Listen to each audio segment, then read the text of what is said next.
نماز کے واجبات میں سے کوئی واجب اگر ترک ہو جاتا ہے تو اس سے نماز میں ایک کمی، ایک کوتاہی، ایک قصور پیدا ہو جاتا ہے۔ اس کمی کوتاہی کے تدارک کے لیے کبھی تو شریعت ہمیں کہتی ہے کہ نماز کو دوبارہ پڑھیں، اس کے علاوہ اور کوئی چارہ نہیں، اور کبھی ایسا ہوتا ہے کہ آخر میں 2 سجدے کرنے کا حکم دیتی ہے کہ اگر ان 2 سجدوں کو کر لیا جائے تو پھر وہ کمی کوتاہی ختم ہو جاتی ہے اور نماز دوبارہ کامل ہو جاتی ہے۔ لیکن اس میں ضروری سجدے کے معاملے میں ضروری ہوتا ہے کہ جو واجب ترک ہوا ہو وہ بھولے سے ہوا ہو۔ اسی وجہ سے ان آخر کے 2 سجدوں کو سجدہ سہو کہتے ہیں، کیونکہ عربی میں سہو کا مطلب ہے بھول جانا۔ معلوم یہ ہوا کہ ہر مسلمان کو یہ معلوم ہونا چاہیے جو عاقل بالغ ہے اور نماز ادا کرتا ہے کہ کون سے واجبات ایسے ہیں جن کے ترک پر سجدہ سہو سے کمی پوری کی جا سکتی ہے، اور کون سے واجبات ایسے ہیں کہ سجدہ سہو بھی وہاں پہ کام نہیں دیتے ہیں، یعنی وہاں پہ سجدہ سہو کا حکم ہی نہیں ہے، نماز واجب العیادہ ہوتی ہے، یعنی اس کو دوبارہ پڑھنا ہی پڑے گا۔ وہ انشاءاللہ میں تفصیل آپ کی خدمت میں عرض کروں گا۔ لیکن یاد رکھیے گا کہ اگر کوئی ایسا واجب ہے کہ جس کو بھولے سے چھوڑ دیا جائے تو آخر میں سجدہ سہو سے کمی پوری ہو جاتی ہے، وہ واجب بھی اگر کوئی جان بوجھ کر ترک کر دے تو بھی پھر سجدہ سہو سے کمی پوری نہیں ہوتی، کیونکہ سہو کا مطلب جیسے میں نے آپ کو بتایا کہ بھول جانا، تو بھول جانے کی وجہ سے جو کمی پیدا ہوتی ہے اس کمی کو یہ 2 آخر کے سجدے پورا کرتے ہیں۔ لیکن اگر کسی نے جان بوجھ کے واجب ترک کر دیا تو پھر سہو تو ہوا ہی نہیں، جب سہو نہیں ہوا تو سجود سہو اس کمی کو پورا بھی نہیں کر سکیں گے۔ اسی طریقے سے اگر کوئی اسی قسم کا واجب ترک کر دیتا ہے اور آخر میں سجدہ سہو کرنا ہی بھول گیا تو وہ نماز بھی واجب العیادہ ہو جاتی ہے، اس نماز کو دوبارہ پڑھنا ہوتا ہے۔ یہ بھی آپ کو بتایا تھا کہ سجدہ سہو کا طریقہ یہ ہوتا ہے کہ جب آپ آخر میں نماز مکمل کرنے کے بعد التحیات کے لیے بیٹھیں، جس کو قاعدہ اخیرہ کہتے ہیں، تو مکمل التحیات پڑھنے کے بعد صرف سیدھی جانب سلام پھیریں، اس کے بعد 2 لگاتار سجدے کریں، پھر بیٹھ جائیں، التحیات پڑھیں، درود شریف پڑھیں، دعا پڑھیں اور سلام پھیر کر نماز کو مکمل کر لیں۔ یہ سنت کے مطابق طریقہ ہے۔ اگر کسی نے بغیر سلام پھیرے سجدہ سہو کر لیے تو یہ بھی صحیح ہے لیکن خلاف سنت ہے، اس کو مکروہ تنزیہی لکھا گیا ہے۔ مکروہ تنزیہی کا مطلب یہ ہوتا ہے کہ ایسا کام یا ایسا فعل جس کو شریعت نے ناپسند تو کیا ہو لیکن اس حد تک ناپسند نہ کیا ہو کہ اس کے کرنے والے کو شریعت گناہ گار کہے۔ گویا کہ اگر بغیر سلام پھیرے 2 سجدے کر لیے تو گناہ گار تو نہیں ہوں گے لیکن اس طریقے کو شریعت نے ناپسند کیا ہے۔ یوں ہی یاد رکھیں اگر دونوں جانب سلام پھیرنے کے بعد کسی نے سجدہ سہو کیے تب بھی سجدہ سہو ہو جائے گا اور یہ بھی خلاف سنت ہے۔ یہ بھی یاد رکھیں کہ بالفرض اگر کسی نے سجدہ سہو کرنا تھا لیکن اسے یاد ہی نہیں رہا، اس نے دونوں سلام پھیر کے نماز مکمل کر لی اور پھر اچانک اس کو یاد آیا کہ اوہو مجھ پہ تو سجدہ سہو باقی تھا، تو کیا کرے؟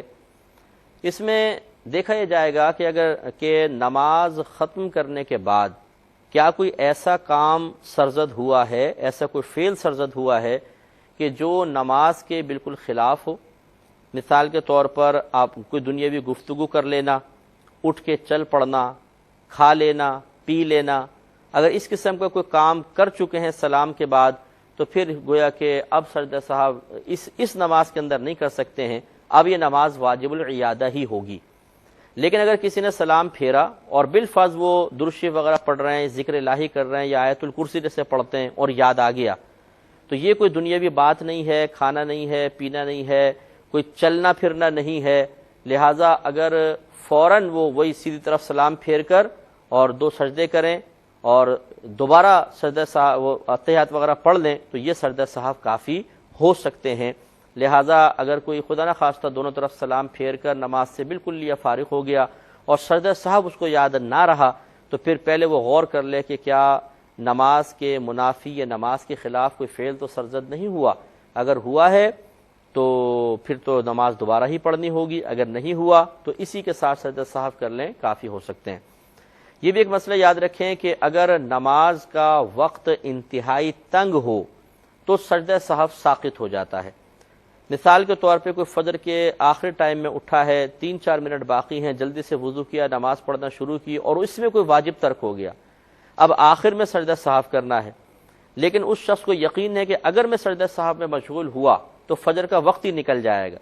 تو پھر اس سے یہ سجدہ سہو ساقط ہو گئے ہیں، وہ فوراً مطلب یہ کہ آخر میں اتحیات وغیرہ پڑھ کے سلام پھیر دے اور سجدہ سہو کو چھوڑ دے تو انشاءاللہ اس کی نماز مکمل ہو جائے گی، کیونکہ اس کے ساتھ ایک صحیح عذر آ چکا ہے۔ آج کے پہلے سائل منتظر ہیں، پہلے کال لیتے ہیں، پھر انشاءاللہ مسائل کی طرف بھی آئیں گے۔ السلام علیکم۔ بسم اللہ الرحمن الرحیم۔ آپ کی خدمت میں مسائل عرض کر رہے تھے۔ ایک مسئلہ اس سے متعلق یہ بھی یاد رکھیے گا کہ اگر ایک نماز میں کئی واجبات ترک ہو جاتے ہیں تو آخر میں 2 سجدے ان تمام واجبات کی کمی کو پورا کرنے کے لیے کافی ہیں۔ یعنی ایسا نہیں ہے کہ جتنے واجبات ترک ہوئے ہر ترک واجب کے اوپر 2 سجدے کریں، جس طرح تو 8-10 سجدے بن جاتے، لیکن شریعت نے 2 سجدوں کو تمام واجبات کی وجہ سے، تمام واجبات کے ترک کی وجہ سے پیدا ہونے والی کوتاہی کے لیے کافی سمجھا ہے، لہٰذا 2 سجدے ہی سب کے لیے کافی ہوں گے۔ یہ بھی یاد رکھیے گا کہ اگر کوئی واجب ایسا ترک ہوا ہو جس کا تعلق حقیقتاً نماز سے نہ ہو بلکہ خارج نماز سے ہو، اس پر سجدہ سہو نہیں ہوتا۔ مثال کے طور پہ قرآن مجید کو الٹا پڑھنا، خلاف ترتیب پڑھنا، یہ مکروہ ہے، مکروہ تحریمی ہے، یعنی واجب ہے کہ ہم ترتیب سے پڑھیں۔ اب اگر نماز میں ہم بغیر ترتیب کے الٹا پڑھتے ہیں تو یہ بھی ترک واجب ہوا، لیکن یہ قراءت کے واجبات میں سے ہے، نماز کے واجبات میں سے نہیں ہے، لہٰذا اس کی وجہ سے آخر میں سجدہ سہو وغیرہ نہیں ہوگا۔ ایک کالر مزید ہمارے ساتھ ہیں۔ السلام علیکم۔ تو ایک مسئلہ جیسے ابھی آپ کی خدمت میں عرض کیا کہ نماز کے واجبات میں سے کوئی واجب ترک ہوگا تو سجدہ سہو ہے۔ اگر ایک ایسا واجب نماز میں ترک ہوا جس کا تعلق حقیقتاً نماز سے نہیں بلکہ باہر خارجی کسی چیز سے ہے تو اس پہ سجدہ سہو نہیں ہوتا، جیسے کہ ترتیب سے قرآن پڑھنا نماز میں واجب ہے، لیکن یہ نماز کے واجبات میں سے نہیں ہے بلکہ قراءت کے واجبات میں سے ہے۔ چنانچہ اگر ہم نماز نہ بھی پڑھ رہے ہوتے تب بھی ترتیب کے ساتھ قرآن پڑھنا ضروری ہوتا ہے۔ ہاں، بچوں کی تعلیم جیسے ہوتی ہے، 30واں سپارہ الٹا لے کر پڑھاتے ہیں، وہ تعلیم قرآن کے اعتبار سے بچوں کی سہولت کے لیے اس طرح پڑھنے کو جائز قرار دیا گیا ہے، لیکن جیسے ہم تلاوت قرآن عظیم کرتے ہیں تو جس ترتیب سے قرآن پاک اس وقت جمع ہے اسی ترتیب سے ہمیں قرآن کو پڑھنا چاہیے، لہذا چونکہ یہ قرات کے واجبات میں سے ہے لہذا اس پر آخر میں سجدہ سہو وغیرہ نہیں ہوگا۔ اچھا، یہ بھی یاد رکھیے کہ بعض اوقات نماز میں شک پڑ جاتا ہے اور بعض اوقات غلبہ ظن ہوتا ہے۔ شک کی صورت میں سجدہ سہو ہوگا، غلبہ ظن کی صورت میں نہیں۔ مطلب کیا ہے کہ مثال کے طور پہ ایک آدمی نماز پڑھ رہا ہے، اب اس کو شک پڑا کہ میں تیسری رکعت پڑھ رہا ہوں یا چوتھی رکعت۔ شک کا مطلب یہ ہوتا ہے کہ دل کے اندر جو کیفیت پیدا ہو رہی ہے یس یا نو کی، وہ دونوں جانب برابر ہوں، کوئی ایک غالب نہ ہو، پتہ نہیں تیسری ہے پتہ نہیں چوتھی، دل جم نہیں رہا، یہ ہے شک۔ تو اس میں پھر یہ ہوتا ہے کہ کم والی کو اختیار کر کے آخر میں سجدہ سہو کریں گے۔ لیکن ایک ہے غلبہ ظن کہ آپ نے غور و تفکر کیا تیسری ہوگی کہ چوتھی، پھر ایک دل گواہی دیتا ہے، یعنی زیادہ اس بات پر دل جمع ہوا ہے کہ تیسری رکعت ہوگی، تو اگر غلبہ ظن انسان کو حاصل ہو تو وہ تیسری ہی اس کو شمار کرے اور پھر آخر میں سجدہ سہو نہیں ہوگا۔ اسی طریقے سے مثال کے طور پہ الحمد شریف پڑھی، اس کے بعد اب شبہ ہے کہ سورت پڑھی ہے کہ نہیں پڑھی، اگر شک ہے تو آخر میں سجدہ سہو کر سکتا ہے، یعنی رکوع میں چلے گئے، اب شک پڑ رہا ہے کہ میں نے سورت پڑھی تھی کہ نہیں پڑھی تھی، اگر دونوں جانب برابر ہیں یس یا نو والی تو آخر میں سجدہ سہو کرے گا، اور اگر غالب گمان اس میں ہے کہ میں نے پڑھی تھی تو سجدہ سہو نہیں، اور اگر غالب گمان اس میں ہے کہ نہیں پڑھی تھی تو پھر سجدہ سہو کے ترک واجب ہو گیا۔ ایک کالر ہمارے ساتھ ہیں۔ السلام علیکم۔ اب ہم آپ کی خدمت میں تفصیل بیان کر رہے تھے کہ کون کون سی چیزیں ایسی ہیں جن کے ترک پر سجدہ سہو ہے اور کون کون سے واجبات ایسے ہیں جن کے ترک پر سجدہ سہو نہیں ہے بلکہ نماز واجب العیادہ ہوگی۔ لہذا اس میں آپ کو پہلا بتایا تھا کہ تکبیر تحریمہ میں لفظ اللہ اکبر کہنا یہ واجب ہوتا ہے۔ تکبیر تحریمہ نماز کی شرط بھی ہے۔ تکبیر تحریمہ کا مطلب یہ ہے کہ اللہ تبارک و تعالیٰ کے معظم نام کے ساتھ نماز کی ابتدا کرنا، لہذا اگر آپ اللہ العظیم کہہ دیں، اللہ الرحمن کہہ دیں تب بھی نماز شروع ہو جائے گی، لیکن شریعت نے ہمیں اس فرض کی یا اس شرط کی ادائیگی کے لیے ایک لفظ دیا ہے اللہ اکبر، چنانچہ اگر ہم اللہ الرحمن کہیں تو شرط پوری ہو گئی، فرض پورا ہو گیا، لیکن ترک واجب ہوا، کہ اللہ اکبر کہنا واجب تھا، اور اگر ہم اللہ اکبر کہہ دیں تو واجب بھی ادا ہو گیا، فرض بھی ادا ہو گیا، نماز کی شرط بھی پوری ہوئی۔ چنانچہ اب اگر کسی نے اللہ اکبر کے بجائے اللہ الرحمن کہہ کے نماز کو شروع کیا، نماز کی ابتدا ہو جائے گی، نماز مکمل ہوگی، فرضیت بھی ادا ہو جائے گی۔ لیکن چونکہ ترک واجب لازم آیا، اور یہ ایک ایسا واجب کا ترک ہے کہ جس کا تدارک سجدہ سہو سے نہیں ہو سکتا، لہذا اس نماز کو دوبارہ پڑھنا واجب ہوگا۔ دوسرا آپ کو بتایا تھا کہ الحمد کی 7 آیات واجب ہیں، ایک بھی آیت نہ پڑھی تو سجدہ سہو لازم ہے، بلکہ فقہا نے فرمایا کہ الحمد کا ایک ایک لفظ پڑھنا واجب ہے، لہذا ایک لفظ بھی اگر چھوٹ گیا، بھولے سے رہ گیا، تو آخر میں سجدہ سہو کرنا ہوگا۔ پھر آپ کو یہ پتا ہے کہ الحمد کے بعد فرض کی پہلی 2 رکعتوں میں اور سنن، نوافل اور وتر کی ہر رکعت میں الحمد کے بعد سورت کا ملانا واجب ہوتا ہے۔ ایک بڑی سورت پڑھ لیں یا ایک چھوٹی سورت پڑھ لیں یا 3 چھوٹی آیات پڑھ لیں یا ایک اتنی بڑی آیت پڑھیں جو 3 چھوٹی آیات کے برابر ہو تو واجب ادا ہوگا۔ اس میں آپ کو بتایا تھا کہ اگر کسی نے الحمد پڑھی، سورت پڑھنا بھول گیا اور بعد میں اس کو یاد آیا، آخر میں سجدہ سہو کرے گا۔ اسی طرح اگر سورت پڑھ لی، صرف الحمد شریف پڑھنا بھول گیا، آخر میں سجدہ سہو کرے گا۔ لیکن اگر کسی کو حالت رکوع میں یاد آ گیا تو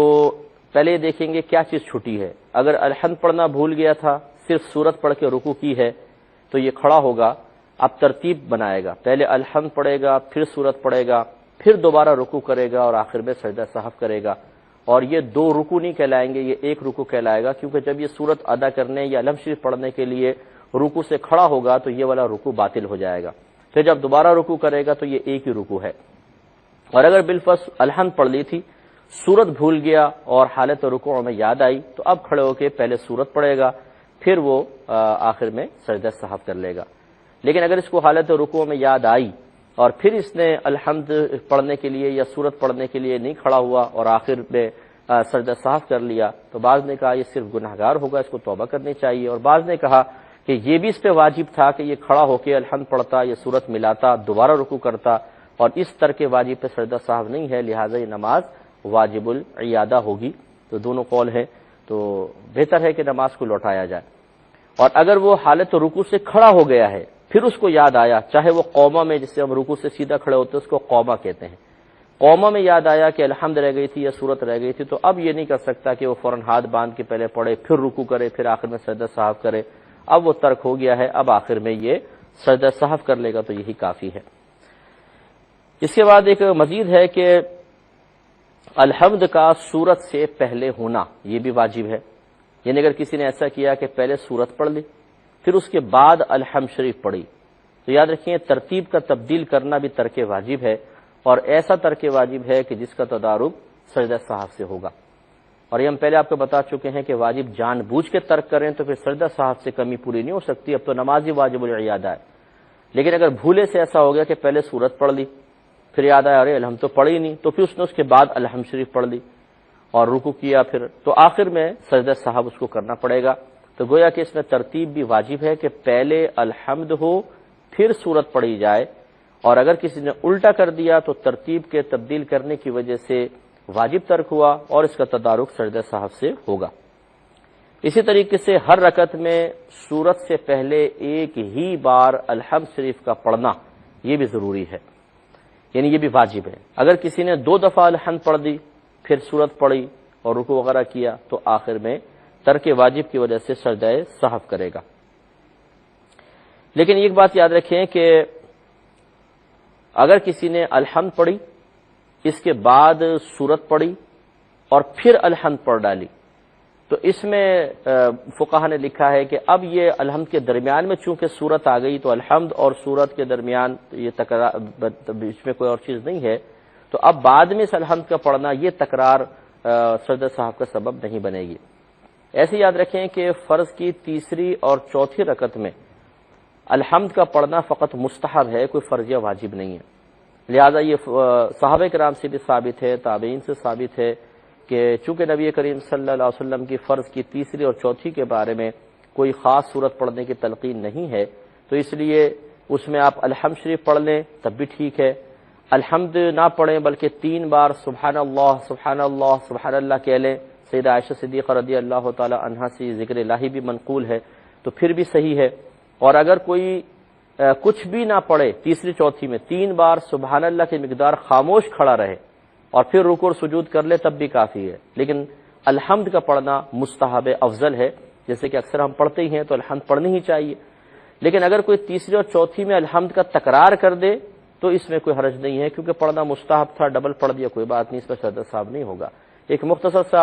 وقفہ لیں گے، ہمیں یقین ہے آپ ہمارا انتظار فرمائیں گے۔ شاید کال ڈراپ ہو گئی ہے تو مسئلہ مزید میں عرض کر دیتا ہوں کہ آپ کو بتایا تھا کہ الحمد شریف کا تکرار یعنی 2 دفعہ الحمد شریف پڑھنے سے سجدہ سہو لازم ہو جاتا ہے، لیکن فقہا نے فرمایا اگر یوں ترتیب رکھیں کہ پہلے الحمد پڑھی پھر سورت ملا لی، اس کے بعد الحمد پڑھی تو پھر سجدہ سہو نہیں ہوگا۔ اسی طرح یہ حکم ہے فرض کی پہلی 2 رکعتوں کے لیے، سنن، نوافل اور وتر کی ہر رکعت کے لیے۔ چنانچہ اگر فرض کی آخری 2 رکعتوں میں کسی نے 2 بار الحمد شریف پڑھ لی تو اس کا یہ حکم نہیں ہوتا ہے، کیونکہ اس میں الحمد شریف پڑھنا کوئی واجب نہیں ہے بلکہ مستحب ہے، لہذا اس میں اگر 2 دفعہ بھی الحمد شریف پڑھ لی تو اس میں کوئی حرج نہیں ہے کہ دونوں دفعہ گویا کہ ایک ذکر الہی ہے، اس میں قرأت واجب ہی نہیں ہے، لہذا وہاں پر تکرار فقہا کے اجتہاد کے مطابق سجدہ سہو لازم نہیں کرتا۔ یہاں یہ وضاحت میں آپ کی خدمت میں ضرور عرض کر دوں کہ بہت سارے مسائل ایسے ہوتے ہیں کہ جن کا حل براہ راست قرآن و حدیث میں موجود نہیں ہوتا، پھر یہ فقہا کا کام ہوتا ہے کہ ان کا حل اپنے اجتہادی رائے سے نکالیں، اور اس کی اجازت خود نبی کریم صلی اللہ علیہ وسلم نے مرحمت فرمائی ہے۔ چنانچہ یمن میں حضرت معاذ بن جبل رضی اللہ تعالی عنہ کو بھیجتے ہوئے یعنی حاکم بنا کے آپ بھیج رہے تھے، اور اس وقت کا حاکم صاحب علم بھی ہوتا تھا کیونکہ وہ لوگوں کو دینی مسائل بتاتا تھا اور ان کے فیصلے کیا کرتا تھا۔ تو رحمت کونین صلی اللہ علیہ وسلم نے ارشاد فرمایا، دریافت فرمایا کہ بما تقضی یا معاذ، اے معاذ تم کس چیز کے ساتھ فیصلہ کرو گے؟ عرض کی کہ یا رسول اللہ صلی اللہ علیہ وسلم میں قرآن مجید سے فیصلہ کروں گا۔ فرمایا کہ فَإِن لَّمْ تَجِدْ، اگر تم قرآن پاک میں نہ پاؤ تو عرض کی یا رسول اللہ پھر میں آپ کی سنت یعنی حدیث سے فیصلہ کروں گا۔ سرکار نے فرمایا کہ اگر اس میں بھی نہ پاؤ تو عرض کی کہ پھر میں اپنی رائے سے اجتہاد کروں گا۔ تو نبی کریم صلی اللہ علیہ وسلم خوش ہوئے اور آپ نے ان کے سینے پر اپنا دست اقدس رکھا اور اللہ تعالیٰ کی بارگاہ میں اس طرح شکرانہ ادا کیا کہ اللہ تعالیٰ تیرا شکر ہے کہ تو نے اپنے رسول کے قاصد کو اس چیز کی توفیق عطا فرمائی جس سے اللہ اور اس کا رسول راضی ہیں۔ اس سے معلوم ہوا کہ بے شمار مسائل ایسے ہوں گے جو قرآن و حدیث میں موجود ضرور ہیں لیکن شاید ہماری نگاہ وہاں تک نہ پہنچے، اس لیے سرکار نے فرمایا اگر تم اس میں نہ پاؤ تو، یہ نہیں فرمایا قرآن و مجید میں نہ ہو تو، ہر چیز کا تقریباً بیان موجود ہے، یہ الگ بات ہے کہ ہماری نظر اس کو نہ ڈھونڈ سکے۔ تو اگر فقہا یہ محسوس کرتے ہیں کہ قرآن و حدیث میں کسی چیز کا براہ راست حل موجود نہیں ہے تو پھر یہ ان کے اوپر ایک دینی ذمہ داری ہے کہ وہ اس مسئلے کا حل عوام کے سامنے اپنی ذاتی رائے سے لیکن اجتہادی رائے سے اور قرآن پاک سے نکالے ہوئے اصولوں کی روشنی میں وہ پیش کیا کرتے ہیں، اور اس کو قبول کرنا عوام پر واجب ہوتا ہے۔ ایک کالر ہمارے ساتھ مزید ہے۔ السلام علیکم۔ وہ ہم ان واجبات کو ذکر کر رہے تھے کہ جن کے ترک پر آخر میں سجدہ سہو ہوتا ہے، تو لہٰذا اس میں آخری جو مسئلہ بیان کیا تھا وہ یہ تھا کہ فرض یا وتر، اسی طرح سنت مؤکدہ، ان میں جو قاعدہ اولا ہوتا ہے 2 رکعت کے بعد جب ہم بیٹھتے ہیں، بیٹھنے کو قاعدہ کہتے ہیں، پہلا ہو تو اس کو اولا کہتے ہیں، آخری ہو تو اخیرہ کہہ دیتے ہیں، قاعدہ اولا، قاعدہ اخیرہ۔ تو قاعدہ اولا میں انسان اگر وہ فرض کا قاعدہ اولا یعنی 2 رکعت فرض پڑھ کے آپ بیٹھے ہیں، یا وتر ہے یا سنت مؤکدہ ہیں، تو ان میں التحیات کے بعد کچھ بھی نہ بڑھانا واجب ہے۔ اگر بڑھائیں گے غلطی سے بڑھا لیا، جیسے بعض اوقات ہم بھولے سے درود شریف پڑھ لیتے ہیں، لیکن اس کے لیے ضروری ہے کہ ایک جملہ کم از کم بن جائے، یعنی اللہم صلی علی محمد اس طرح کہہ دیا تو یہ پورا جملہ بن گیا کہ اے اللہ تعالیٰ نبی محمد صلی اللہ علیہ وسلم پر رحمت نازل فرما، یا اللہم صلی علی سیدنا کیسے کسی نے کہا کہ اے اللہ تعالیٰ ہمارے سردار، ابھی محمد آگے کہنا تھا رک گئے، لیکن جملہ پورا ہو گیا کہ ہمارے سردار صلی اللہ علیہ وسلم پر رحمت نازل فرما۔ تو فرض کے اندر ہو یا وتر میں ہو یا سنت مؤکدہ میں ہو، اگر قاعدہ اولا میں کے بعد اتنا جملہ بڑھا دیا تو سجدہ سہو لازم ہو جاتا ہے۔ اس سے معلوم ہوا کہ ہم نے فرض، واجب جسے وتر ہوتے ہیں، اور سنت مؤکدہ کو یہاں شامل کیا تو معلوم ہوا کہ 2 چیزیں باہر ہیں، ایک سنت غیر مؤکدہ اور دوسرے نوافل۔ لہذا اگر 4 سنتیں غیر مؤکدہ ادا کر رہے ہیں یا 4 رکعت نوافل پڑھ رہے ہیں تو ان میں 2 رکعت کے بعد جب آپ اتحیات پڑھتے ہیں تو اس کے بعد درود شریف بڑھانا بھی سنت کریمہ ہوتا ہے، مستحب ہے بلکہ کہ آپ بڑھائیں، اس میں سجدہ صاحب وغیرہ کا مسئلہ نہیں ہے، لیکن فرض وطر یعنی واجب جو ہیں اور سنت مؤکدہ اگر ہیں تو ان میں 2 رکعت کے بعد تشہد کے بعد کچھ بھی نہ بڑھانا واجب ہے۔ اس کے بعد ایک اور واجب ہے کہ دونوں قعدوں میں چاہے قاعدہ اولا ہو چاہے قاعدہ اخیرہ ہو پورا تشہد پڑھنا واجب ہوتا ہے۔ لہذا اگر کسی نے ادھورا پڑھا، آدھا پڑھ کے چھوڑ دیا، تھوڑا سا آگے پڑھ کے چھوڑ دیا، تشہد مکمل طور پہ نہ پڑھی، اتحیات مکمل نہ کی، جیسے بعض اوقات ہوتا ہے ہم پڑھتے پڑھتے ایک دم کوئی خیال آ گیا اس میں گم ہو گئے اور بعد میں بھول ہی گئے کہ میں نے پوری نہیں کی تھی، درود شریف پڑھی، دعا پڑھی تو پھر ایک دم یاد آیا او ہو میں تو اتحیات کو ادھورا چھوڑ کر آیا ہوں، تو پھر اس میں سجدہ سہو لازم ہوتا ہے۔ اسی طرح وطر میں دعائے قنوت پڑھنا سنت واجب ہے، دعائے قنوت پڑھنا وطر میں تیسری رکعت کے اندر۔ چنانچہ اگر کسی نے دعائے قنوت پڑھنا بھول گیا، جیسے علم شریف پڑھی، سورت پڑھی، اب دعائے قنوت پڑھنی تھی، ہم رکوع میں چلے گئے، کیونکہ عموماً وطر میں بعض اوقات یاد نہیں رہتی ہے، تو رکوع میں جا کر یاد آیا تو آخر میں پھر سجدہ سہوی کرنا ہوگا۔ یہاں پہ تھوڑا سا ذرا ذہن میں رکھیں گے، میں ایک مسئلہ عرض ہو گئی ہے، تو آپ کی خدمت میں عرض کر رہے تھے کہ وطر کی تیسری رکعت میں دعائے قنوت پڑھی جاتی ہے جو واجب ہے، اگر ترک دعائے قنوت ہو گئی تو ترک واجب بھی ہوا، آخر میں سجدہ سہو کرنا ہوگا۔ لیکن اس میں آپ کو بتا رہا تھا کہ اگر آپ رکوع میں گئے، رکوع میں یاد آ گئی تو اس مسئلے میں اور ایک پہلے یاد کیجئے کہ ہم نے ایک مسئلہ ذکر کیا تھا کہ کوئی الحمد پڑھنا بھول گیا اور رکوع میں اس کو یاد آئی، یا الحمد کے بعد سورت پڑھنا بھول گیا اور رکوع میں یاد آ گئی، تو الحمد اور سورت کے اندر حکم یہ ہوتا ہے کہ اگر رکوع میں یاد آ گئی تو وہ کھڑا ہو جائے، الحمد چھوٹ گئی ہے تو الحمد پڑھے، پھر سورت پڑھے، پھر دوبارہ رکوع کرے، یہ دوسرا رکوع نہیں کہلائے گا، پہلا ہی کہلائے گا، اور اگر سورت چھوٹ گئی ہے تو کھڑا ہو جائے، سورت پڑھے، پھر دوبارہ رکوع کرے۔ لیکن دعائے قنوت کے بارے میں حکم یہ ہے کہ اگر آپ کو رکوع میں یاد آ بھی گئی تو اس کے لیے کھڑے نہیں ہوں گے کہ کھڑے ہو کے آپ دعائے قنوت پڑھ کے دوبارہ رکوع کر دیں، بلکہ اب آپ کنٹینیو رکھیں نماز کو، آخر میں سجدہ سہو کریں گے۔ ایک اور کالر ہمارے ساتھ ہیں، السلام علیکم۔ تو دعائے قنوت کا مسئلہ آپ کو بتایا، اسی طرح یاد رکھیں کہ دعائے قنوت سے پہلے ایک تکبیر بھی لگتی ہے، اسے تکبیر قنوت کہتے ہیں۔ وطر کی تیسری رکعت میں دعائے قنوت سے پہلے آپ کو پتہ ہے اللہ اکبر کہہ کے ہم دوبارہ ہاتھ باندھتے ہیں اور پھر ہم دعائے قنوت پڑھتے ہیں، تو یہ تکبیر قنوت بھی واجب ہے۔ اگر بالفرض بے خیالی میں کسی نے مطلب تکبیر نہیں لگائی اور دعائے قنوت شروع کر دی ہے تو یہ ترک واجب ہو گیا، اور بالفرض اگر کوئی الحمد شریف سورت پڑھ کر دعائے قنوت بھی بھول گیا اور تکبیر قنوت بھی بھول گیا اور آگے چلا گیا، تو ہم نے آپ کو شروع میں بتایا تھا کہ اگر ایک سے زائد واجب ترک ہو جاتے ہیں تب بھی ایک سجدہ سہو سب کے لیے کافی ہوتا ہے۔ لہذا اگر دعائے قنوت کے ساتھ ساتھ تکبیر قنوت تو یاد نہیں رہے گی انسان کو کیونکہ دعائے قنوت بھی بھول گیا ہے، تو آخر میں ایک ہی سجدہ سہو سے ان دونوں کی کمی پوری ہو جائے گی۔ کہ مختصر سا بریک لیں گے، ہمیں یقین ہے آپ ہمارا انتظار فرمائیں۔ اب ہم پچھلے جو پروگرام میں عرض کیا تھا وہ مسئلہ ایک دفعہ پھر عرض کر دیتے ہیں کہ وطر کی تیسری رکعت میں آپ کو پتہ ہے کہ پہلے تکبیر قنوت لگاتے ہیں، یعنی الحمد شریف پڑھی، سورت پڑھی، اب دعائے قنوت پڑھنی تھی، اس سے پہلے اللہ اکبر کہہ کر ہم تکبیر لگاتے ہیں اور دعائے قنوت پڑھتے ہیں، تو یہ تکبیر لگانا بھی واجب ہے اور دعائے قنوت پڑھنا بھی واجب ہے۔ لیکن یہ یاد رکھیں کہ اس کے لیے ہاتھ اٹھانا واجب نہیں ہے۔ مثال کے طور پہ کوئی ہاتھ اٹھانا بھول گیا، بس ہاتھ بندھے ہوئے ہیں اور اللہ اکبر کہہ کر اس نے دعائے قنوت شروع کر دی ہے، اور بعد میں اس کو یاد آتا ہے کہ وہ ہاتھ تو اٹھائے نہیں، کوئی بات نہیں، ہاتھ اٹھانا سنت کریمہ ضرور تھا، یہ ترک سنت لازم آیا، لیکن اس دعائے قنوت سے پہلے تکبیر واجب تھی، تو اگر کوئی تکبیر لگانا بھول گیا اور دعائے قنوت پڑھ لی، رکوع میں جا کے یاد آیا، آخر میں سجدہ سہو کرے گا،